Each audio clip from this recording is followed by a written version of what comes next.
Chez nous, les plus grands pollueurs de l'Ontario n'ont pas réellement réduit leurs émissions depuis 2016. C'est ce que démontrent les données sur les émissions de gaz à effet de serre que le Canada envoie chaque année au GIEC. Les chiffres montrent même que la quantité de GES augmente. Le reportage de Francis Baudry. Les industries de l'acier, du ciment et des combustibles fossiles sont des employeurs importants dans certaines régions ontariennes, mais elles sont également celles qui émettent le plus de gaz à effet de serre. Les 12 plus grands pollueurs de l'Ontario ont émis en moyenne 20,6 millions de tonnes de CO2 par année entre 2016 et 2020, soit l'équivalent des émissions annuelles de 4,5 millions de véhicules. Partout dans l'économie, on a vu en 2020 une diminution importante dans les émissions de gaz de serre, mais ça, ce n'est pas quelque chose qui est permanente. Ce stratège en énergie indique que la baisse d'émissions perçue en 2020 n'était pas le fruit des efforts environnementaux des pollueurs, mais plutôt l'effet des restrictions liées à la pandémie.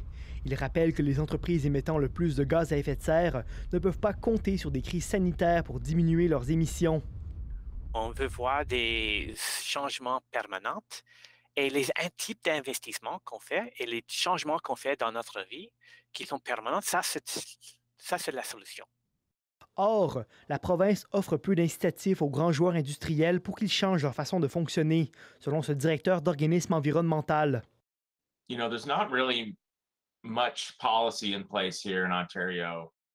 Il explique qu'il y a très peu de politique en Ontario pour encourager les pollueurs à réduire leurs émissions. Le système de bourse du carbone, par exemple, a été aboli par le gouvernement Ford en 2018 et n'a pas encore été remplacé. Et les intentions du gouvernement Ford demeurent floues en ce qui a trait à la nouvelle taxe sur le carbone qui sera bientôt imposée aux grands pollueurs. Et en l'absence de programmes et d'incitatifs financiers de la province, les grands pollueurs continueront d'émettre selon l'offre et la demande pour leurs produits, déplore M. Brooks. La seule réduction importante annoncée pour les prochaines années chez les plus gros pollueurs se trouve dans les aciéries.